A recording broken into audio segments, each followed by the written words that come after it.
महत्त्वाची बातमी आहे पुण्यातून। पुण्यात बघ्यांच्या गर्दीत तरुणीची सूर्यानं वार करून हत्या करण्यात आली। पुण्यातल्या गुन्हेगारीवरून अजित पवार पोलिसांवर नाराज झाले। जमत नसेल तर सांगा, दादांनी पोलीस अधिकाऱ्यांवर संताप व्यक्त केलाय। पुण्यात गुन्हेगारी वाढली असं म्हणणं चूक असल्याचं मुख्यमंत्री फडणवीसांनी म्हटलंय, तर दादांनी पोलिसांवर सवाल उपस्थित केल्यानंतर फडणवीसही मैदानात उतरले।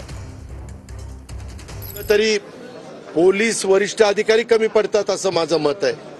त्यामध्ये त्यांना जर जमत नसेल तर त्यांनी स्पष्ट सांगावं की हे आमच्या आवाक्याच्या बाहेर आहे, इतर दुसरे अधिकारी चांगले आणून। कारण सध्या त्याबद्दलची खूप मोठ्या प्रमाणावर चर्चा महाराष्ट्रामध्ये होतीये, हे आपण सगळेजण पाहताय।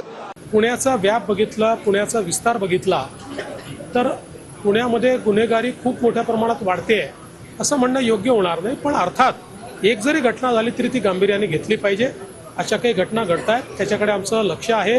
पोलिसांनी साधारणपणे सगळ्या घटनांमध्ये आरोपींना तात्काळ पकडलेलं आहे आणि आता आपण या ठिकाणी आपलं जे CCTVचं नेटवर्क आहे तेही मोठ्या प्रमाणात वाढवतो आहोत।